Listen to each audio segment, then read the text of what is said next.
Hello, welcome to my channel study best. तर आज आपण मॅथ वनचे मोस्ट इम्पॉर्टंट क्वेश्चन पाहणार आहे. त्यामध्ये सर्वात पहिल्यांदा टेक्स्ट बुकमधले काही क्वेश्चन आहेत ते मी सांगणार आहे. ते तुम्ही मार्क करा आणि ते 100% एक्झामला करून जा. ते मिस करू नका. त्याचबरोबर आपण मार्च 2020चा जो क्वेश्चन पेपर आहे त्यामधील काय क्वेश्चन आहेत, जुलै 2020 आणि क्वेश्चन बँकचे काय क्वेश्चन आहेत हे सर्व आपण आज डिस्कस करणार आहे. तर सर्वात पहिल्यांदा आपण डिस्कस करू टेक्स्ट बुक मधले चॅप्टर वाईज कोणकोणते इम्पॉर्टंट टॉपिक्स आहेत ते आपण आज डिस्कस करणार आहोत. पहिल्यांदा पहा, पहिला चॅप्टर आहे आपला linear equation in two variable. त्यामध्ये आपल्याला सर्वात पहिलं जे पेज आहे त्यावरचं आपल्याला करायचं आहे जनरल इक्वेशन जे आहे आपलं linear equation of two variable ते करायचं आहे तुम्हाला सर्वात पहिल्यांदा. Linear equation in two variable मधलं हे जे आहे A X plus B Y plus C is equal to zero is a general form of linear equation. हे जनरल इक्वेशन का करायचं आहे, तुम्हाला 1 मार्क्सचा क्वेश्चन यावर विचारला जाऊ शकतो.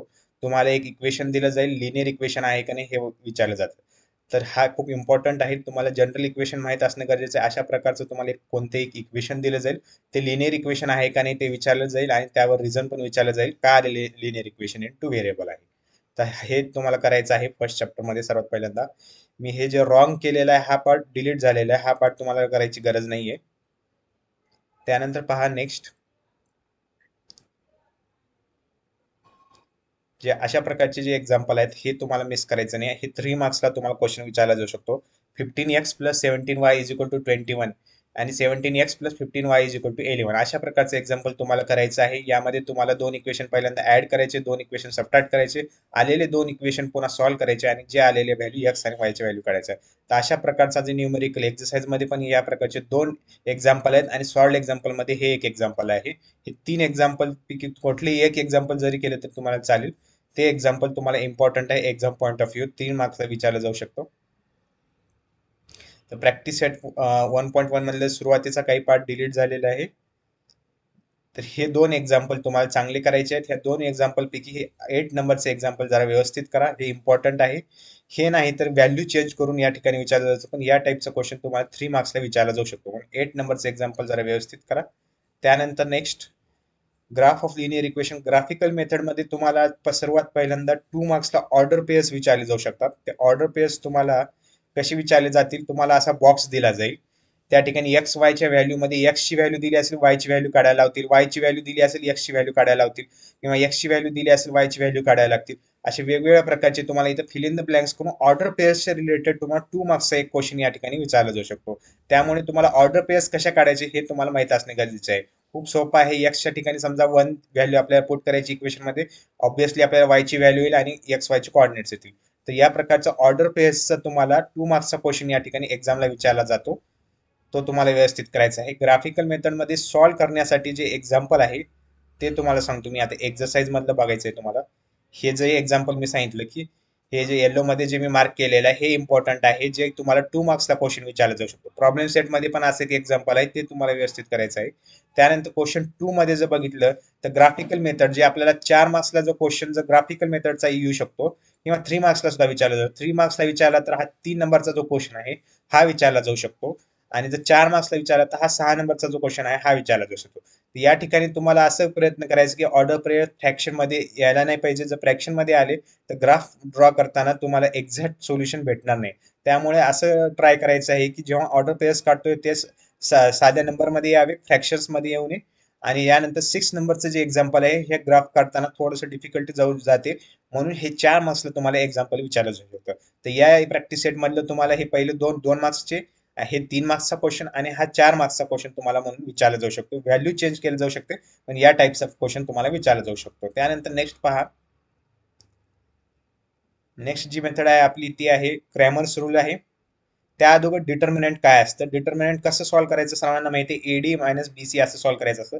तर तुम्हाला 1 मार्क्स किंवा 2 मार्क्सचा जे क्वेश्चन असतात त्यावर या डिटर्मिनंटचा क्वेश्चन विचारला जाऊ शकतो. सिम्पल क्वेश्चन असतो. फक्त यामध्ये काही जरी विचारलं, रूटचा जरी क्वेश्चन विचारला तर तुम्हाला अशा प्रकारचा समजा क्वेश्चन विचारला 2√3 आणि 9 2 आणि 3√3 अशा प्रकारचा क्वेश्चन विचारला जाऊ शकतो 2 मार्क्सचा. या ठिकाणी तुम्हाला क्रॉस मल्टिप्लिकेशन करायचे आणि मायनस करायचं, डिटर्मिनंट काढायचे. हे 2 मार्क्सला क्वेश्चन विचारला जाऊ शकतो. तुम्ही यावर फोकस करा. त्यानंतर नेक्स्ट, क्रॅमर्स रूल मध्ये तुम्हाला पहिल्यांदा फॉर्म्युले माहित असणे गरजेचे आहेत.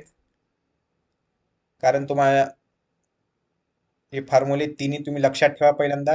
D is equal to A one A two B one B two, D X is equal to C one C two B one B two आणि D Y is equal to A one A two C one C two आणि X ची value आपण D X by D आणि Y ची value D Y by D. तर हे फॉर्म्युले लक्षात ठेवायचे. या फॉर्म्युल्यावर पूर्ण आपले प्रॅक्टिस सेट डिपेंड आहे. या फॉर्म्युल्यावर तुम्हाला करायचं आहे. आता क्रॅमर्स रूल मध्ये कुठलेही एक्झाम्पल जर आलं तरी आपल्याला करता यायला पाहिजे.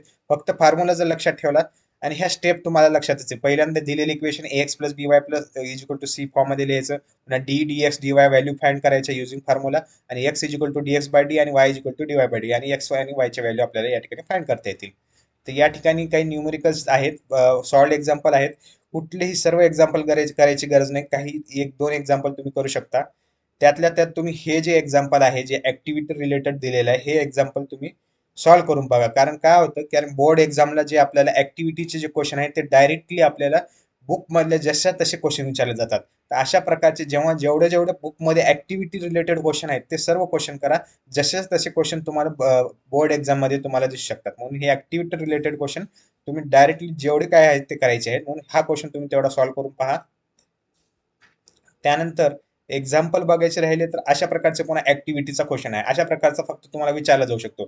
तर हे सेम आहे. तुम्हाला जे करायचं फक्त ऍक्टिव्हिटी मध्ये विचारलेलं आहे. तर ऍक्टिव्हिटीचं क्वेश्चन तुम्ही हमखास करा. कारण ऍक्टिव्हिटीचं क्वेश्चन डायरेक्टली जशा तसे विचारले जातात एक्झामला, बोर्ड एक्झामला. आता प्रॅक्टिस सेट 1.3 मध्ये सुद्धा आता डिटर्मिनंट काढायचं आहे. त्यामध्ये सर्व एक्झाम्पल सिंपल आहेत. त्यातल्या त्यात हे 3 नंबरचं फ्रॅक्शन मध्ये एक्झाम्पल आहे. म्हणून हे तुम्ही व्यवस्थित करा. आता क्रॅमर्स रूल जे एक्सरसाइजचे आहे त्यामध्ये आता सर्व एक्झाम्पल कुठलीही एक्झाम्पल केलं तरी चालतं आपल्याला. एक एक्झाम्पल ट्राय करून बघा. आता शेवटी फक्त फिफ्थ किंवा सिक्स नंबरचे या दोन्हीपैकी कुठले एक एक्झाम्पल सॉल्व्ह करून बघा, जे आपल्याला आणि फक्त बाकीचे एक्झाम्पल तुम्हाला येऊन जातील. जर हे एक्झाम्पल आले तर 3 मार्क्सला विचारले जाऊ शकते क्रॅमर्स रूलवर. ठीक आहे. त्यानंतर हा पार्ट जो आहे रिड्यूस झालेला आहे. पुढची एक्सरसाइज जी आहे तो पार्ट करायची गरज नाहीये तुम्हाला. डायरेक्टली तुम्हाला पुढचं करायचं आहे. Direct application of simultaneous equation. आता जर पेपर जर तुमचा इझी काढला तर तो पेपर कसा काढणार, ऍक्टिव्हिटी बेस, म्हणजे अशा प्रकारचे क्वेश्चन तुम्हाला विचारले जातात. जेव्हा केव्हा पेपर आहे तेव्हा इझी आहे. यामध्ये तुम्हाला फक्त कंडिशन लिहायची आहे, सॉल्व्ह करायची गरज नाहीये. फक्त the sum of present ages of Sarthak and Sakshi is 25, म्हणजे X plus Y is equal to 25 एवढंच लिहायचं आहे. या ठिकाणी कंडिशन दिलेली आहे एवढीच लिहायची आहे, फक्त कंडिशन लिहायची आहे. तर अशी 2 to 3 मार्क्सला ऍक्टिव्हिटी जी आहे ती अशी विचारली जाऊ शकते तुम्हाला, इझी पेपर असेल तर.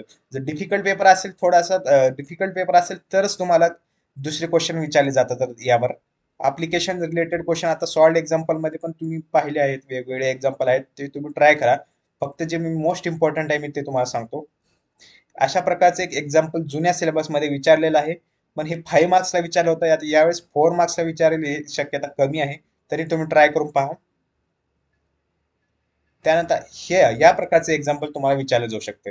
एक्झाम्पल नंबर 4 जे आहे सॉल्ड एक्झाम्पल, हे तुम्हाला 4 मार्क्सला विचारलं जाऊ शकतं. तर तुम्ही या प्रकारचा एक्झाम्पल व्यवस्थित करायचं आहे. हे अशा प्रकारचे एक्झाम्पल तुम्हाला एक्झामला विचारलं जाऊ शकते. हे एक्झाम्पल तुम्ही व्यवस्थित करा. त्यानंतर नेक्स्ट पहा. आता हे डिजिट्स वगैरे हे खूप हॉट क्वेश्चन आहेत. या ठिकाणी एवढे डिफिकल्ट क्वेश्चन लेवल सहसा बोर्ड एक्झामला यावेळेस विचारणार नाहीत, कारण यावेळेसचा पेपर खूप इझी राहणार आहे. आता प्रॅक्टिस सेट 1.5 मधलं जे आहे मी सांगितलं, सेकंड नंबरचे जे आहे थोडंसं ऍक्टिव्हिटी रिलेटेड आहे. तर अशा प्रकारचं तुम्हाला एक्झाम्पल 4 मार्क्सला विचारलं जाऊ शकतं. त्यानंतर फोर्थ नंबरचं जे एक्झाम्पल आहे ते तुम्ही व्यवस्थित करा. अशा प्रकारचं एक्झाम्पल विचारलं जाऊ शकतं. 6 नंबरचं जे आहे ते विचारलं जाऊ शकतं. आता एक्झामला तुम्हाला जे शेवटचे 4 मार्क्सचे आहेत ते डायरेक्ट बुक मधले डायरेक्ट विचारले जाणार नाहीत. या ठिकाणी व्हॅल्यू चेंज केल्या जातील, थोडेसे कंडिशन वेगळ्या केल्या जातील. पण अशा प्रकारचे क्वेश्चन जर केले तुम्ही तर त्या रिलेटेड जरी आले तरी तुम्हाला आन्सर करता येतील. त्यानंतर पहा नेक्स्ट प्रॉब्लेम सेट मध्ये तुम्हाला लक्षात ठेवायचं जो फर्स्ट क्वेश्चन आहे आपला एमसीक्यूचा, तो पूर्ण प्रॉब्लेम सेट मधले मॅक्झिमम टाइम आपल्याला यामधले क्वेश्चन दिसतात. हे जे प्रॉब्लेम सेट मधले जे एमसीक्यू आहेत हे मोस्ट इम्पॉर्टंट एमसीक्यू आहेत. क्वेश्चन बँक मधले पण एमसीक्यू इम्पॉर्टंट आहेत. तसेच एक प्रॉब्लेम सेट मधले जे सुरुवातीचे जे एमसीक्यू दिलेले आहेत ते जशा तसे तुम्हाला एक्झामला विचारले जातात. म्हणून हे एमसीक्यू तुम्हाला मिस करायचे नाहीत. सुरुवातीचे 7-8 जेवढे काही एमसीक्यू दिलेले आहेत, 5 एमसीक्यू दिले ते करायचं आहे. आणि हे 2 मार्क्सचा क्वेश्चन मी तुम्हाला ऑलरेडी सांगितलेलं आहे की असं ऑर्डर पेअर्स काढा म्हणून विचारले जाऊ शकते. पुन्हा ग्राफिकल मेथड पुन्हा वेगळं डिफरंट करायची गरज नाही. कुठलीही एक एक्झाम्पल केलं तर चालतं. डिटर्मिनंट पुन्हा वेगळं करायची गरज नाही. 2 मार्क्सला विचारलं जाऊ शकते. पण तुम्हाला डिटर्मिनंट कसा काढायचा हे फक्त माहित असणे गरजेचं आहे. तेवढं तुम्ही करा. आता क्रॅमर्स रूल मध्ये असे सिंपल एक्झाम्पल सगळे करून माहितले. फक्त आता हे एक्झाम्पल असं समजा असं विचारलं या ठिकाणी एलसीएम कसा घ्यायचा म्हणून, हे एक 5 नंबरचे एक्झाम्पल एक ट्राय करून बघा. हे एक्झाम्पल जर तुम्ही केलं अशा प्रकारचं आलं तर तुम्हाला सॉल्व्ह करता यायला पाहिजे. नंतर 6 नंबरचं एक्झाम्पल पूर्ण रिड्यूस झालेलं आहे. त्यानंतर जर ॲप्लिकेशनचा जे पार्ट आहे त्यामधले एक्झाम्पल काही काय आहेत ते सर्व करायची गरज नाही. त्यामधलं डायरेक्ट 4th, 5th, 6th हे एक्झाम्पल करायचे आहेत. हेच एक्झाम्पल जशा तशी येणार नाहीत तुम्हाला एक्झामला, पण अशा टाईपचे एक्झाम्पल विचारले जाऊ शकतात. तर तुम्हाला हे एक्झाम्पल एकदा रिवाइज करायचं आहे. तुम्हाला याचे आन्सर पटकन कुठेही भेटून जातील. हे एक्झाम्पल तुम्ही व्यवस्थित करायचे. त्यातलं त्यात 4th नंबरचं एक्झाम्पल आहे हे सर्वात सिंपल एक्झाम्पल आहे. त्यामुळे ह्याची पॉसिबिलिटी जास्त आहे. जेवढे एक्झाम्पल सिंपल असेल आणि तेवढे एक्झाम्पल जास्त पॉसिबिलिटी आहे की तुम्हाला एक्झामला विचारलं जाण्याची. त्यानंतर नेक्स्ट चॅप्टर पाहूया क्वाड्रॅटिक इक्वेशन. क्वाड्रॅटिक इक्वेशन मध्ये सर्वात पहिल्यांदा आपल्याला 1 मार्क्सला जे विचारलं जातं ते म्हणजे standard form of quadratic equation. तर त्या ठिकाणी तुम्हाला स्टँडर्ड फॉर्म विचारला जाणार नाही, तर तुम्हाला एक्झाम्पल विचारले जातील ते स्टँडर्ड फॉर्म मध्ये करा असं विचारलं जाईल. त्याचबरोबर तुम्हाला एखादं इक्वेशन दिलं जाईल आणि इक्वेशन हे क्वाड्रॅटिक इक्वेशन आहे का नाही हे ओळखण्यासाठी विचारलं जाईल. या ठिकाणी बघा एक एक्झाम्पल दिलेले आहेत. हे जे सॉल्ड एक्झाम्पल आहेत अशा प्रकारचे एक्झाम्पल तुम्हाला वेगवेगळ्या रिलेटेड क्वेश्चन विचारले जातील. तर त्या ठिकाणी तुम्हाला बघायचं आहे की डिग्री 2 आहे का नाही बघायचं आहे आणि व्हेरिएबल एकच आहे का हे आपल्याला बघायचं आहे. ते तुम्ही जर बघितलं आणि ती कंडिशन जनरल इक्वेशन जर आपण बघितलं क्वाड्रॅटिक इक्वेशनचं तर स्टँडर्ड फॉर्म, तर तुम्हाला एक्झाम्पल सर्व करण्यात येतील. त्यानंतर रूट्स ऑफ क्वाड्रॅटिक इक्वेशन जे आहे त्यामधलं जे के ची व्हॅल्यू जे फाइंड करा, म्हणजे हे बघा ऍक्टिव्हिटी जी दिलेली आहे ही इम्पॉर्टंट आहे. अशा प्रकारची तुम्हाला 2 मार्क्सला ऍक्टिव्हिटी विचारली जाऊ शकते. व्हॅल्यू चेंज केल्या जाऊ शकतात, इक्वेशन चेंज केलं जाऊ शकतं, पण अशा प्रकारचे तुम्हाला के चे जे आहेत क्वेश्चन्स ते तुम्हाला एक्झामला खूप वेळेस विचारले जातात. बोर्ड एक्झामला हे अशा प्रकारची के ची व्हॅल्यू तुम्ही कोणतीही मिस करायची नाहीये. त्यानंतर पहा प्रॅक्टिस सेट मध्ये पण आता हे सिंपल एक्झाम्पल आहे. तुम्हाला स्टँडर्ड फॉर्म जर माहित असेल आणि कंडिशन माहित असेल क्वाड्रॅटिक इक्वेशनची तर तुम्ही इझिली सॉल्व्ह करू शकता. त्यानंतर जे एक्झाम्पल मी सांगणार आहे इम्पॉर्टंट ते म्हणजे 5th नंबरचं आणि 6th नंबरचं. 5th नंबरचे या ठिकाणी के ची व्हॅल्यू फाइंड करायची आहे. जे सॉल्ड एक्झाम्पल बघितलं होतं तसंच एक्झाम्पल यामध्ये बघायचं आहे. तर 6th एक्झाम्पल जे आहे ऍक्टिव्हिटी बेस आहे. या ठिकाणी सुद्धा तुम्हाला अशा प्रकारचे एक्झाम्पल विचारलं जाऊ शकतं. तुम्हाला 2 मार्क्सला किंवा 3 मार्क्सला अशी ऍक्टिव्हिटी विचारलं जाऊ शकतं. तर तुम्ही 5th आणि 6th नंबरची ऍक्टिव्हिटी व्यवस्थित करायची आहे. त्यानंतर पहा नेक्स्ट फॅक्टरायझेशन मेथड आहे. फॅक्टरायझेशन मेथड मध्ये तुम्हाला फक्त फॅक्टर्स कसे पाडायचे हे माहित असणं गरजेचं आहे.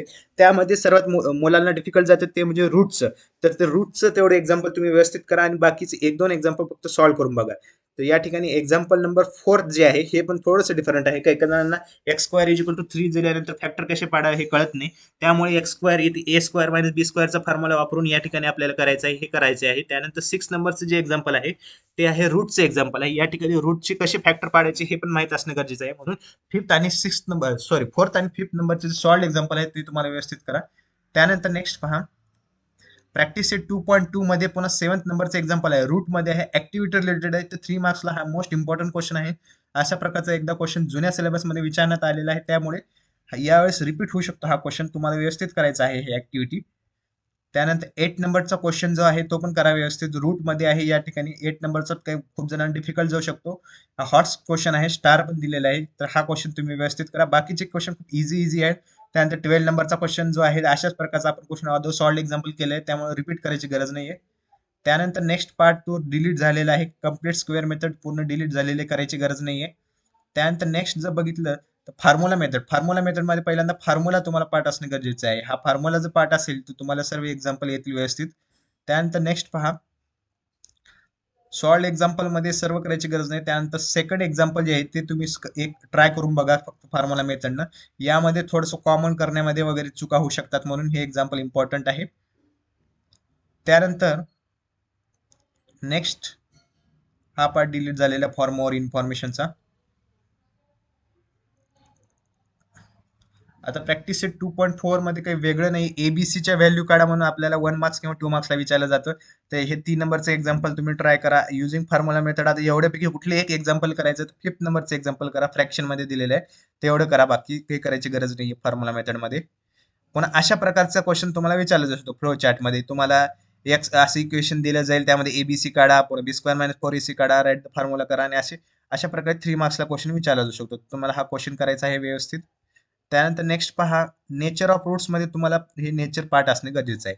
जर बी स्क्वेअर मायनस 4ac ची व्हॅल्यू 0 असेल तर रिअल अँड इक्वल असतात. बी स्क्वेअर मायनस 4ac ची व्हॅल्यू लेस दॅन 0 असेल तर काय असतं, रिअल अँड अनइक्वल असतं, सॉरी नॉट रिअल असतं. आणि जर ग्रेटर दॅन 0 असेल तर रिअल अँड अनइक्वल असतं. तर ही कंडिशनवर तुम्हाला एक्झाम्पल विचारले जातात 2 मार्क्सला किंवा 3 मार्क्सलाही विचारले जाऊ शकतात. त्यामुळे नेचर ऑफ रूट्स म्हणून डायरेक्ट तुम्हाला असं सिंपल नाही विचारणार. बी स्क्वेअर मायनस 4ac व्हॅल्यू काढा म्हणणार आणि त्यावरून तुम्हाला अशा प्रकारचे एक्झाम्पल हे बघा, एक्स स्क्वेअर यामध्ये ए बी सी ची व्हॅल्यू काढायची आहे, त्यामध्ये बी स्क्वेअर मायनस 4ac काढायचं आहे, आणि त्यानुसार आपल्याला सांगायचं आहे की ते लेस दॅन 0 आहे, ग्रेटर दॅन 0 आहे, आणि त्यानंतर रूट्स रिअल आहेत, इक्वल आहेत, अनइक्वल आहेत, त्याचे नेचर ऑफ रूट्स काढायचं आहे. त्यानंतर थर्ड नंबरचे एक्झाम्पल पहा, या ठिकाणी रूटचं एक्झाम्पल आहे, या काही जणांना डिफिकल्ट जाऊ शकतं म्हणून हे एक्झाम्पल विचारलं जाऊ शकतं. त्यानंतर पुढे पहा, हा अल्फा आणि बीटाचा जो पार्ट आहे तो पूर्ण डिलीट झालेला आहे, पण यामधला जो पार्ट आहे हा पार्ट मात्र डिलीट झालेला नाही. हा पार्ट तुम्हाला एक मॅक्झिमम चान्सेस आहेत यावेळेस की तुम्हाला हा पार्ट विचारला जाऊ शकतो. तर हे इक्वेशन तुम्हाला लक्षात ठेवायचं, जेव्हा अल्फा आणि बीटा टू रूट्स दिले असतील त्यावेळेस इक्वेशन काय आहे आपलं, X square minus alpha plus beta into X plus alpha beta is equal to 0. तर या इक्वेशनवर तुम्हाला 100% यावेळेस क्वेश्चन विचारण्याचे जास्त चान्सेस आहेत. तर या क्वेश्चन तुम्हाला व्यवस्थित करायचं आहे. या रिलेटेड जे क्वेश्चन आहेत, तुम्हाला टू रूट्स दिले असतील 10 आणि 9 आहे, तर इक्वेशन लिहा. असं 1 मार्क्स किंवा 2 मार्क्सला क्वेश्चन विचारला जाणार आहे यावेळेस. तुम्ही 100% हा करून जा. त्यानंतर हे पार्ट जे आहे पूर्ण तुम्ही एकदा फॉर्म्युले रिवाइज करा. त्यानंतर प्रॅक्टिस सेट 2.5 मध्ये तुम्हाला नेचर ऑफ रूट्स असं 1 मार्क्सचे विचारले जाऊ शकतात. तर तुम्हाला फक्त फॉर्म्युले जरी माहित असेल तर तुम्ही हे सॉल्व्ह करू शकता, ह्याच्यामध्ये डिफरंट काही करायची गरज नाहीये. त्यानंतर नेक्स्ट पहा, 7th नंबरचे एक्झाम्पल पहा. या ठिकाणी के ची व्हॅल्यू फाइंड करायची. या ठिकाणी काही जणांना डिफिकल्टी जाऊ शकते. जर आपल्याला रूट्स ऑलरेडी सांगितले तर रिअल आणि इक्वल आहेत, तर कंडिशन आपल्याला माहित पाहिजे बी स्क्वेअर मायनस 4ac ची काय असते, आणि त्यानुसार आपण या ठिकाणी सॉल्व्ह करायचं. तर हे दोन एक्झाम्पल तुम्ही करा. या प्रकारचे एक्झाम्पल 3 मार्क्सला तुम्हाला विचारले जाऊ शकते. त्यानंतर आपण पाहणार अप्लिकेशन ऑफ क्वाड्रॅटिक इक्वेशन. आता अप्लिकेशन मधले जसे तसे जे क्वेश्चन आहेत तुम्हाला एक्झामला विचारले जाणार नाहीत, पण तुम्हाला बुकच्या बाहेरचे क्वेश्चन विचारणार आहेत व्हॅल्यू चेंज करून. तर त्यातल्या त्यात तुम्ही हे सेकंड नंबर जर ट्रेनचा आहे, डिस्टन्स आणि स्पीड या टाईपचे एक्झाम्पल करा. अशा टाईपचे एक्झाम्पल भरपूरच विचारलेलं आहे. यावेळेस पण चान्स आहेत की 4 मार्क्सला विचारलं जाऊ शकते या टाईपचे क्वेश्चन. त्यानंतर प्रॅक्टिस सेट 2.6 मध्ये आता सर्व एक्झाम्पल आहेत, तर त्यातल्या त्यात म्हणजे इम्पॉर्टंट एक्झाम्पल आहे 2 नंबरचं एक्झाम्पल आहे, sum of squares of two consecutive natural, किंवा अशाच प्रकारचे एक्झाम्पल कुठलेही व्हॅल्यू चेंजेस करून नॅचरल इव्हन नंबरच्या ठिकाणी ऑड नंबर म्हणा किंवा 3 कॉन्झिक्युटिव्ह असं विचारलं जाऊ शकते. अशा प्रकारचे एक्झाम्पल विचारलं जाऊ शकते. त्यानंतर मोस्ट इम्पॉर्टंट एक्झाम्पल जर बघितले पुढे, तर आता 6, 7, 8, 9, 10 हे सर्व एक्झाम्पल इम्पॉर्टंट क्वेश्चन आहेत. पण आता यामधलं त्यातल्या त्यात सर्वात इम्पॉर्टंट जे आहे 9th नंबरचं जे एक्झाम्पल आहे, जे या ठिकाणी if 460 divided by natural number, हे जे एक्झाम्पल आहे हे सर्वात मोस्ट इम्पॉर्टंट आहे. बाकीचे एक्झाम्पल आहे पण इम्पॉर्टंट. आता 7th नंबरचं एक्झाम्पल असं डाऊन स्ट्रीम वगैरे आहे. या ठिकाणी कन्फ्युज काय होतं काय ना, की लिनियर इक्वेशन इन 2 व्हेरिएबलचे एक्झाम्पल आहे का क्वाड्रॅटिक इक्वेशनचे एक्झाम्पल आहेत, हे तुम्हाला व्यवस्थित आयडेंटिफाय करता यायला पाहिजे. म्हणून हे 7th आणि 9th नंबरचं एक्झाम्पल तुम्हाला व्यवस्थित करायचे आहे. सर्व इम्पॉर्टंट आहेत, त्यातले त्यात 7th आणि 9th हे मोस्ट इम्पॉर्टंट आहेत. त्यानंतर प्रॉब्लेम सेट 2 मध्ये मी ऑलरेडी सांगितलं, जेवढे काही एमसीक्यू आहेत ते सर्व तुम्हाला करायचे आहेत. सर्व प्रॉब्लेम सेटमध्ये एमसीक्यू मोस्ट इम्पॉर्टंट आहेत, जे सुरुवातीला 7 ते 8 एमसीक्यू दिलेले आहेत. त्यातल्या त्यात आता 7th आणि 8th नंबरचे चान्सेस यावेळेस जास्त आहेत की हे विचारले जाऊ शकतात. व्हॅल्यू चेंज केले जाऊ शकते, पण हेच क्वेश्चन विचारले जाऊ शकतात. त्यानंतर पुढे क्वेश्चन नंबर 8 जो आहे हा पण इम्पॉर्टंट आहे, आणि क्वेश्चन नंबर 9 हा क्वेश्चन तुम्हाला विचारला जाऊ शकतो. हा तुम्हाला व्यवस्थित करायचा आहे, क्वेश्चन नंबर 8 आणि क्वेश्चन नंबर 9. त्यानंतर वर्ड प्रॉब्लेम मध्ये किंवा अप्लिकेशनच्या मधले क्वेश्चन नंबर 12 आणि क्वेश्चन नंबर 13 हे जे येलो मध्ये केलेला मार्क, हे तुम्हाला व्यवस्थित करायचं आहे, इम्पॉर्टंट आहे. त्यानंतर अरिथमेटिक प्रोग्रेशन मधले पाहूया आपण. अरिथमेटिक प्रोग्रेशन मध्ये सिक्वेन्स काय आहे हे पहिल्यांदा माहित पाहिजे. टर्म्स इन सिक्वेन्स, एपी म्हणजे काय आहे, एपी ची कंडिशन काय आहे हे माहित पाहिजे, कारण आपल्या 1 मार्क्सला या ठिकाणी क्वेश्चन विचारला जाऊ शकतो. एखादी आपल्याला सिक्वेन्स दिली जाईल, एपी मध्ये आहे का नाही, ए ची व्हॅल्यू काढा, कॉमन डिफरन्स काढा, असं सिंपल सिंपल क्वेश्चन या ठिकाणी विचारले जाऊ शकतात, जे की प्रॅक्टिस सेट 3.1 मध्ये आहेत. तर हे असे सिंपल जे सॉल्ड एक्झाम्पल आहेत, असे कुठले एक एक्झाम्पल बघा की तुम्हाला अशी एपी दिली जाईल, या ठिकाणी एपी आहे का नाही पहा, आणि नेक्स्ट 2 टर्म्स काढा, असा 1 किंवा 2 मार्क्सला क्वेश्चन विचारला जाऊ शकतो. त्यानंतर नेक्स्ट पाहूया, प्रॅक्टिस सेट 3.1 मध्ये पण तसेच एक्झाम्पल आहेत, सिंपल सिंपल एक्झाम्पल आहेत. तुम्हाला एक्झाम्पल येतील तरी त्यातल्या त्यात हे पॉईंटचे एक्झाम्पल किंवा फ्रॅक्शनचे एक्झाम्पल तुम्ही व्यवस्थित करा, जेणेकरून यामध्ये डिफिकल्टी आपल्याला तुम्हाला जाणार नाही एक्झाम मध्ये. त्यानंतर पुढे जर बघितलं, हा formula T N is equal to A plus N minus 1 into D, हा फॉर्म्युला तुम्हाला लक्षात ठेवायचा आहे, पाठ करायचा आहे. ह्या पूर्ण फॉर्म्युला पूर्ण चॅप्टर आपला डिपेंड आहे. त्यानंतर पहा, या फॉर्म्युल्यावर तुम्हाला सिंपल सिंपल एक्झाम्पल आहेत, ते तुम्हाला 1 मार्क्स 2 मार्क्सला विचारले जाऊ शकतात. तरी यामध्ये अशा प्रकारचा एक्झाम्पल विचारलं असतं, which term of the following AP is 560, असा थोडासा उलटा क्वेश्चन विचारला जातो. म्हणून हा सॉल्ड एक्झाम्पल नंबर 2 तुम्हाला व्यवस्थित करायचा आहे. त्यानंतर पहा example number solved example number 4 तुम्हाला करायचं आहे. How many 2 digit number are divisible by 4. या ठिकाणी काही कंडिशन वेगवेगळे बदलू जाऊ शकते. 3 डिजिट नंबर विचारले जाऊ शकते, डिव्हिजिबल बाय 5 विचारले जाऊ शकते. तर तुम्हाला कंडिशन घेता येणे गरजेचं आहे, म्हणजे ईपी. डिव्हिजिबल बाय 4 आहे म्हणजे 12 पासून चालू होणार, 96 पर्यंत राहणार, कारण 2 डिजिटच आहे. 3 डिजिट असेल तर आपलं काय येईल, 4 डिजिट नंबर असेल तर काय येईल, ही कंडिशन आपल्याला घेता यायला पाहिजे. डिव्हिजिबल बाय 5 असेल तर काय असेल, ही पण कंडिशन घेता यायला पाहिजे. त्यानंतर जर प्रॅक्टिस सेट मध्ये जर बघितलं तर आपण एक्झाम्पल प्रॅक्टिस सेट मध्ये 7th नंबरचं एक्झाम्पल असं विचारलं जाऊ शकतं. अशा प्रकारचं एक्झाम्पल खूप वेळेस 3 to 4 मार्क्सला विचारलं जातं. तर या प्रकारचं एक्झाम्पल तुम्हाला व्यवस्थित करायचं आहे. अशा प्रकारचं एक्झाम्पल काही जरी आलं तरी येईल. पुन्हा 9th नंबरचं एक्झाम्पल जसं मी ऑलरेडी सांगितले, सॉल्ट एक्झाम्पल मध्ये आपण पाहिलेलं आहे तसंच आहे, फक्त या ठिकाणी 10 to 250 दिलेलं आहे. तर तुम्हाला एपी व्यवस्थित घ्यायला यायला पाहिजे. डिव्हिजिबल बाय 4 स्टार्ट कुठून करायचा नंबर आणि टीएन नंबर कोणता, ए नंबर कोणता, हे घेता यायला पाहिजे. पुन्हा 10th नंबरचं एक्झाम्पल सुद्धा आपल्याला विचारलं जाऊ शकते. त्यानंतर पुढे जर बघितलं तर एस एनचा फॉर्म्युला तुम्हाला लक्षात ठेवायचा आहे. एस एनचे 2 फॉर्म्युले, दोन्ही फॉर्म्युले लक्षात ठेवायचे. दोन्ही फॉर्म्युला पूर्ण पुढची प्रॅक्टिस सेट इम्पॉर्टंट आहे. म्हणून S N is equal to N by two two A plus N minus one into D, आणि S N is equal to N A. हा फॉर्म्युला सेमच आहे. ह्यापेक्षा दुसरा फॉर्म्युला आहे टी एन, टी वन आणि टी एनचा जो फॉर्म्युला आहे तो तुम्हाला व्यवस्थित करायचा आहे. हा फॉर्म्युला आहे S N is equal to N by two T one plus T N. हा फॉर्म्युला तुम्हाला लक्षात ठेवायचा आहे. जर डायरेक्ट तुम्हाला 2 मार्क्स 3 मार्क्सला डायरेक्ट या फॉर्म्युल्यावर तुम्ही एक्झाम्पल करू शकता. त्यानंतर नेक्स्ट पाहूया.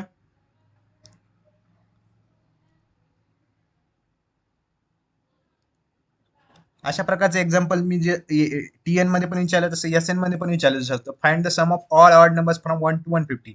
या ठिकाणी तुम्हाला ऑड नंबरच्या ऐवजी इव्हन नंबर विचारले जाऊ शकते. हे नंबर चेंज केले जाऊ शकतात. तर कसंही जरी विचारलं तर तुम्हाला कंडिशन घेता यायला पाहिजे आणि त्यानुसार तुम्ही सॉल्व्ह करू शकता. आता प्रॅक्टिस सेट 3.3 मध्ये जर बघितलं तर 5th नंबरचं एक्झाम्पल व्यवस्थित करा. ऍक्टिव्हिटी रिलेटेड दिलेलं आहे. अशा प्रकारचं तुम्हाला 3 to 4 मार्क्सला विचारलं जाऊ शकते एक्झाम्पल. त्यानंतर हे द मोस्ट इम्पॉर्टंट आहेत 7th 8th आणि 9th. त्याचबरोबर आता हे 4 कॉन्झिक्युटिव्ह टर्म्स जे दिलेले आहेत किंवा 3 कॉन्झिक्युटिव्ह टर्म दिले आहेत, कधी कधी एक्झामला तुम्हाला दिले जात नाहीत कधी कधी, तरी तुम्ही हे 3 टर्म्स लक्षात ठेवायचे. 3 कॉन्झिक्युटिव्ह टर्म म्हणले की हे 3 टर्म्स तुम्हाला लक्षात असणे गरजेचं आहे. 4 कॉन्झिक्युटिव्ह टर्म म्हणले की हे लक्षात असणे गरजेचं आहे. म्हणून तुम्ही लक्षात ठेवा. जर एक्झामला दिलं तर चांगलंच आहे, जर नाही दिलं तरी तुमची तयारी असायला पाहिजे की 3 टर्म्स कोणत्या घ्यायच्या आणि 4 टर्म्स कोणत्या घ्यायच्या. त्यानंतर नेक्स्ट पहा, अप्लिकेशन मधला जो सेकंड नंबर सॉल्ड एक्झाम्पल आहे ते तुम्ही व्यवस्थित करा. अशा प्रकारचा क्वेश्चन ऑलरेडी एकदा विचारण्यात आलेला आहे. चान्सेस आहेत की रिपीट होऊ शकतो हा क्वेश्चन. त्यानंतर नेक्स्ट जर बघितलं, हा क्वेश्चन शक्यता कमी आहे विचारण्याची, पण इझी आहे. हा पण क्वेश्चन करू शकता तुम्ही.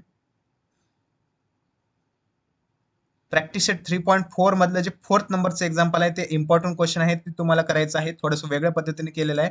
तुम्हाला जर एक्झाम्पल कसं करायचं हे सॉल्व्ह करायचं हे कळालं तरी तुम्हाला येईल. कॅल्क्युलेशन काही नाही आहे त्यामध्ये. त्यानंतर प्रॉब्लेम सेट 3 मध्ये सुरुवातीला मी जे सांगितलेलं आहे, कुठल्याही प्रॉब्लेम सेट मध्ये सर्व जे एमसीक्यू आहेत ते तुम्हाला करायचे आहेत. ते मोस्ट इम्पॉर्टंट आहेत. त्यातल्या त्यात सर्वात मोस्ट इम्पॉर्टंट 3rd नंबरचं एक्झाम्पल जे आहे ते व्यवस्थित करा. ते विचारलं जाऊ शकते. या ठिकाणी कॅल्क्युलेशन जास्त आहे त्यामुळे 1 मार्कला. त्यानंतर 7th 8th 10th हे नंबरचे जे क्वेश्चन आहेत एमसीक्यू, हे पण मोस्ट इम्पॉर्टंट आहेत. तुम्हाला सर्व एमसीक्यू करायचे, पण त्यातल्या त्यात हे मोस्ट इम्पॉर्टंट एमसीक्यू मी सांगत आहे. त्यानंतर 7th नंबर एक्झाम्पल करा. तुम्हाला अशाच प्रकारचं एक्झाम्पल ऑलरेडी आपण पाहिलेलं आहे, पण ते रिपीट होऊ शकतं असंच. पुन्हा 9th नंबरचं एक्झाम्पल आहे ते तुम्ही व्यवस्थित करा. त्यानंतर काही काही डिफिकल्ट एक्झाम्पल आहेत, हे तेवढं करायची गरज नाहीये. 14th नंबरचं जे एक्झाम्पल आहे ते तुम्ही व्यवस्थित करा. ऍक्टिव्हिटी रिलेटेड आहे, तुम्हाला जवळपास सर्व येईल, फक्त तुम्हाला कंडिशन व्यवस्थित पुट करता यायला पाहिजेत. आणि हे 14th नंबरचं एक्झाम्पल तुम्ही ऍक्टिव्हिटी रिलेटेड आहे ते तुम्ही व्यवस्थित करा. त्यानंतर फायनान्शियल प्लॅनिंग हा पूर्ण चॅप्टर आपला रिड्यूस झालेला आहे. हा पूर्ण चॅप्टर करायची गरज नाहीये. स्टॅटिस्टिक्स हा पूर्ण चॅप्टर पूर्ण रिड्यूस झालेला, हा करायची गरज नाही. डायरेक्ट प्रोबॅबिलिटी हा चॅप्टर आपण पाहूया. प्रोबॅबिलिटी चॅप्टर मध्ये सुरुवातीचं जे आहे जनरल आहे 5.1 मधलं, ते तुम्हाला काही जास्त करायची गरज नाही माहिती. 5.1 मध्ये जर फक्त एक एक्झाम्पल एक थोडंसं ट्रिकी आहे, ते म्हणजे 4th नंबरचं एक्झाम्पल आहे. 10 to 20 म्हणल्यानंतर मॅक्झिमम मुलं 10 नंबर लिहून येतात, या ठिकाणी 11 येते. या ठिकाणी हा 4th नंबरचं एक्झाम्पल तेवढं व्यवस्थित करा तुम्ही. त्यानंतर जे आहे सिंपल सिंपल जे आहे की ह्या कंडिशन तुम्हाला माहित असणे गरजेचं आहे. 1 मार्क्स 2 मार्क्सला क्वेश्चन विचारलं जातं, किंवा पूर्ण चॅप्टर मध्ये हे यूज होणार आहे. 1 कॉइन टॉस केला, 2 कॉइन टॉस केला, 3 कॉइन टॉस, 1 डाय 2 डाय, अशा प्रकारचे सर्व तुम्हाला माहित असणं गरजेचं आहे. जेणेकरून कुठलेही एक्झाम्पल आलं किंवा हे जरी आले प्लेइंग कार्डचे 52 कार्ड्स आहेत, हे सगळं कंडिशन माहित असणं गरजेचं आहे. कुठले कोणते क्लब किती आहेत, हार्ट किती आहे, स्पेड किती आहे, डायमंड किती आहे, हे सर्व माहित असणं गरजेचं आहे. हे तुम्हाला आलं तर सर्व येतील. प्रॅक्टिस सेट 5.2 मध्ये सुद्धा 4th नंबरचं एक्झाम्पल असं जर कमिटीचा क्वेश्चन तुम्हाला विचारला जाऊ शकतो, तर तुम्हाला हे एक्झाम्पल व्यवस्थित करायचं मोस्ट इम्पॉर्टंट आहे ते पण. त्यानंतर पुढच्या एक्सरसाइजमध्ये असे सिंपल एक्झाम्पल आहेत, त्यापैकी मी मोस्ट इम्पॉर्टंट मी फक्त सांगत आहे. थर्ड नंबरचे जे सॉल्ड एक्झाम्पल आहेत ते तुम्ही करा व्यवस्थित. त्यानंतर पुढे पहा, फोर्थ नंबरचे एक्झाम्पल आहे अशा प्रकारचे एक्झाम्पल. आता हेच एक्झाम्पल येणार नाही, फक्त थोड्याशा कंडिशन वेगळ्या येतील. मल्टिपल ऑफ 5 च्या ऐवजी मल्टिपल ऑफ 4 येतील. काही जरी आलं तरी तुम्हाला अशा प्रकारचे एक्झाम्पल सॉल्व्ह करून जा, म्हणजे तुम्हाला अशा प्रकारचे कुठलेही एक्झाम्पल आले तरी तुम्हाला सॉल्व्ह करता येईल. 3 आणि 4 नंबरचे एक्झाम्पल पण करा. प्रोबॅबिलिटी हा सर्व चॅप्टर मधला सर्वात इझी चॅप्टर आहे. ते हा चॅप्टर सर्वात स्कोरिंग आहे. या चॅप्टर मध्ये जेवढे काही क्वेश्चन आहेत तेवढे सॉल्व्ह करायचा प्रयत्न करा. Probability of A is equal to N of A divide by N of S. या ठिकाणी 1 मार्क्स किंवा 2 मार्क्सचा अशा प्रकारचा क्वेश्चन विचारला जाऊ शकते.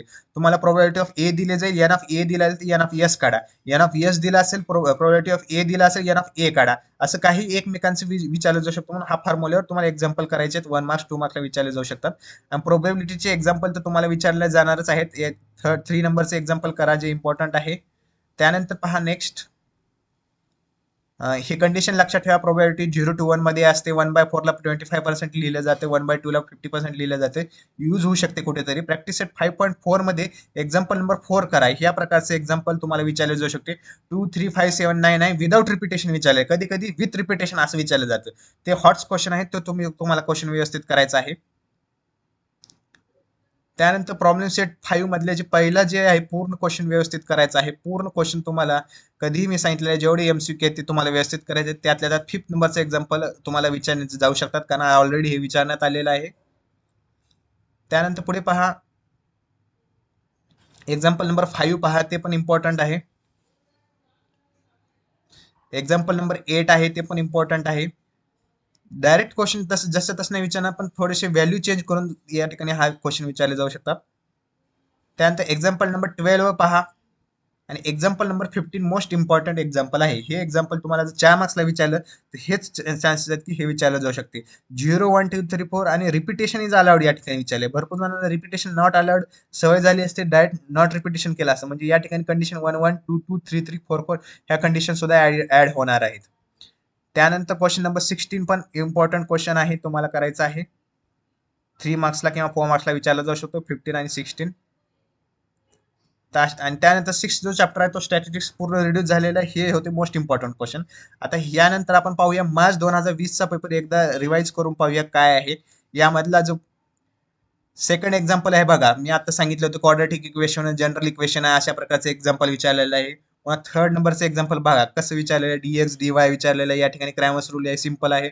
पुन्हा मी आता प्रोबॅबिलिटी मी आता सांगितलं होतं, probability of A is equal to N of A divide by N of S. या ठिकाणी इंटरचेंज करून काही विचारलं जसं होतं, सेम एक्झाम्पल असे विचारण्यात आलेले आहेत मार्च मध्ये बघा, मार्च 2020 मध्ये.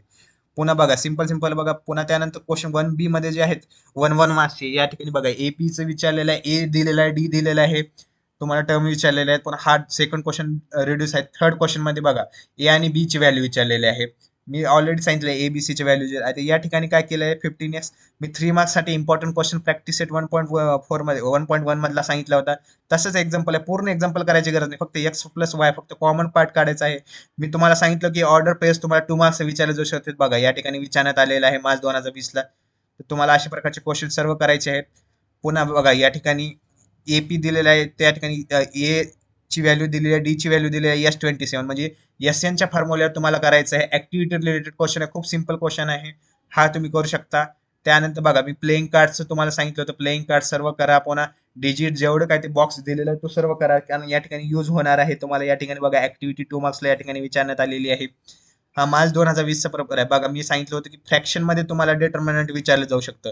डिटर्मिनंट विचारण्याचे जास्त चान्सेस आहेत. मग हे फ्रॅक्शन मध्ये विचारलं तर थोडं डिफिकल्टी जाऊ शकते, किंवा रूट मध्ये पण आहे काही काही एक्झाम्पल, ते तुम्हाला करायचे आहे. अशा प्रकारचे एक्झाम्पल विचारलेलं आहे. फॅक्टरायझेशन मेथड बघा 54 चे सिंपल फॅक्टर पाडायचे आहेत. सिंपल एक्झाम्पल येते 2 मार्क्सला, ते तुम्हाला जास्त या ठिकाणी डिफिकल्टी येणार नाही फॅक्टर्स पाडायला 54 चे. पुन्हा या ठिकाणी एपी आहे का नाही विचारला आहे. 20 टर्म काढा, म्हणजे टीएन चा फॉर्म्युला लावायचा, T N is equal to A plus N minus 1 into T. पुन्हा 2 डिजिट नंबर करायचा, 2, 3, 5, 7 विदाउट रिपिटेशन विचारलेलं आहे. हे एक्झाम्पल मी तुम्हाला सांगितलं मोस्ट इम्पॉर्टंट एक्झाम्पल हे विचारण्यात आलेलं आहे. हे पार्ट जर रिड्यूस झालेलं आहे, हे करायची गरज नाहीये. नेक्स्ट पहा आता, नेक्स्ट पुढे हे पार्ट रिड्यूस झालेलं, हे करायची गरज नाहीये.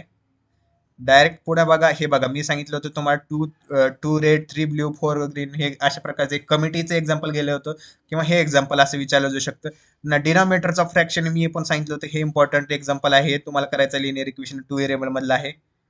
त्यानंतर थर्ड एक्झाम्पल रिड्यूस झालेला फोर्थ नंबर बघा. या ठिकाणी मी सांगितलं होतं तुम्हाला 3 कॉन्झिक्युटिव्ह टर्म्स दिलेले आहेत, त्याची बेरीज दिलेली आहे, प्रोडक्ट दिलेलं आहे. कधी कधी ह्या 3 कॉन्झिक्युटिव्ह टर्म दिलेल्या नसतात, या 3 कॉन्झिक्युटिव्ह टर्म तुम्हाला पाठ करायचे असतात, म्हणून लक्षात ठेवायचे आहेत 3 कॉन्झिक्युटिव्ह टर्म. तर अशा प्रकारचं एक्झाम्पल तुम्हाला व्यवस्थित करायचं आहे. हा मार्च 2020चा पेपर आहे बघा, तुम्हाला इझी जात असेल. त्यानंतर हे प्रकारचं बघा, सेकंड नंबरचं एक्झाम्पल बघा, असं 4 मार्क्सला विचारलं जाऊ शकतं. अशाच प्रकारचं एक्झाम्पल तुम्हाला यावेळेस पण विचारलं जाऊ शकते. पुन्हा अशा प्रकारचं पण एक्झाम्पल आहे की जे क्वाड्रॅटिक इक्वेशन मधलं आहे. कधी कधी तुम्हाला क्वाड्रॅटिक इक्वेशन तयार करायला विचारलं जाऊ शकते. हा पार्ट रिड्यूस झालेला आहे, करायची गरज नाहीये. हा क्वेश्चन तुम्ही रिड्यूस हा करू शकता, हा पण करू शकता क्वेश्चन. त्यानंतर आपण पाहूया नेक्स्ट जो पेपर आहे तो म्हणजे जुलै 2020चा. एकदा जुलै 2020 मध्ये बघा, पहिल्यांदा ड्रॉ ग्राफ करायचा आहे, यामध्ये एक्स आणि वायची व्हॅल्यू. अशा प्रकारचे एक्झाम्पल मी सांगितलेले आहे. फर्स्ट 10 नॅचरल नंबर काढा, सम ऑफ काढायचे आहे. पुन्हा क्वाड्रॅटिक इक्वेशन कोणतं आहे हे जनरल इक्वेशन आपण करू शकतो, त्याच्यावर आपण करू शकतो हे पण. त्यानंतर अशा प्रकारचे एक्झाम्पल, सेम एक्झाम्पल रिपीट झालेलं बघा. dx dy डी दिलेलं आहे, एक्सची व्हॅल्यू काढा. पुन्हा एपी कॉमन डिफरन्स काढा, फक्त सिंपल 1 मार्क्स विचारलेलं आहे. डाय रोल केला तर यस आणि एन ऑफ यस काय असते, सिंपल एक्झाम्पल विचारलेलं आहे. डिटर्मिनंटचं एक्झाम्पल पुन्हा एकदा विचारण्यात आलेलं आहे. या ठिकाणी सिंपल एक्झाम विचारलेलं आहे. तर यावेळेस तुम्हाला चान्स आहे की डिटर्मिनंट पुन्हा विचारलं जाऊ शकतं, फक्त रूट मध्ये विचारलं जाऊ शकतं, फ्रॅक्शन मध्ये विचारलं जाऊ शकतं. तर डिटर्मिनंट करायचं आहे. पुन्हा मी सांगितलं होतं की के ची व्हॅल्यू काढणारे एक्झाम्पल खूप इम्पॉर्टंट, ऍक्टिव्हिटी रिलेटेड एक इम्पॉर्टंट सांगितलं होतं. हे बघा, जुलै 2020ला विचारण्यात आलेला आहे, म्हणजे या प्रकारचा क्वेश्चन पुन्हा रिपीट होऊ शकतो, तर तुम्हाला हे व्यवस्थित करायचं आहे. त्यानंतर पहा, असं सिंपल एक्झाम्पल मी सांगितलं होतं की वर्ड प्रॉब्लेम मध्ये तुम्हाला की सम ऑफ 2 नंबर्स 7 आहे, डिफरन्स 5 आहे, फाइंड द 2 नंबर्स 2 मार्क्सला विचारलं जातं. फॅक्टरायझेशन मेथड हे बघा, सिंपल फॅक्टरायझेशन मेथडचं एक एक्झाम्पल तुम्हाला येणार आहे. तुम्हाला फक्त फॅक्टर्स पाडता येण्याचे गरजेचं आहे. पुन्हा 19 टर्म काढा, असं सिंपल विचारलं जाऊ शकतं, किंवा 2 3 5 विदाउट रिपीटिंग डिजिट म्हणून. अशा प्रकारचं बघा, 2 मार्क्सचा पुन्हा डबल विचारण्यात आलेला आहे क्वेश्चन, म्हणजे अशा प्रकारचा क्वेश्चन पुन्हा रिपीट होऊ शकतो. पुन्हा या ठिकाणी टीएन आणि एस एन याच्या सिंपल सिंपल एक्झाम्पल आहे. एस एनच्या फॉर्म्युल्यावर आपली सिंपल ऍक्टिव्हिटी आहे. त्यानंतर प्लेइंग कार्ड्स पुन्हा एकदा आणखीन ऍक्टिव्हिटी विचारण्यात आलेली आहे. तर प्लेइंग कार्ड्सची ऍक्टिव्हिटी, प्लेइंग कार्ड्स काय आहे हे तुम्हाला माहित असणं गरजेचं आहे, सर्व कंडिशन. त्यानंतर पुन्हा ग्राफिकल मेथडचं 3 मार्क्सचा सिंपल क्वेश्चन विचारलेला आहे. सिंपल क्वेश्चन म्हणलं तर 3 मार्क्स, आणि थोडा डिफिकल्ट असेल तर 4 मार्क्स. आता या ठिकाणी फॉर्म्युला मेथड पण विचारलेलं आहे. फॉर्म्युला मेथड आपल्याला फॅक्टरायझेशन मेथड आणि फॉर्म्युला मेथड हे 2 मेथड चांगले करायचे आहेत. सेकंड चॅप्टर मधले तसंच क्वेश्चन विचारलेला आहे. त्यानंतर सिंपल सिंपल क्वेश्चन आहेत, काही काही रिड्यूस झालेले आहेत. आता या ठिकाणी अशा प्रकारचा एक क्वेश्चन विचारला आहे, हा ट्राय करून बघा, तुम्हाला इझी जाईल. हा पण क्वेश्चन इझीच आहे, प्रोबॅबिलिटी मधला आहे. आणि अशा प्रकारचा क्वेश्चन तुम्हाला आता यावेळेस खूप वेळेस विचारण्यात येत आहे. Construct any one linear equation, obtain another equation by interchanging only coefficient of variable and find the value of variable. असाही विचारला जाऊ शकतो, किंवा असा विचारला जाऊ शकतो की कन्स्ट्रक्ट क्वाड्रॅटिक इक्वेशन, आणि त्यावरून तुम्ही म्हणू शकता की ऑप्टेन पुन्हा क्वाड्रॅटिक इक्वेशन करा, त्यामध्ये वर्ड प्रॉब्लेम तयार करा, असे काही कंडिशन देऊन तुम्हाला असं जनरलाइज क्वेश्चन 3 मार्कला विचारला जाऊ शकतो. अशा प्रकारचे क्वेश्चन तुम्हाला व्यवस्थित करायचे आहेत. तर हे सर्व मी जे पार्ट सांगितलेले आहेत ते तुम्ही सर्व एकदा रिवाइज करा, आणि best of luck for your exam. Thank you.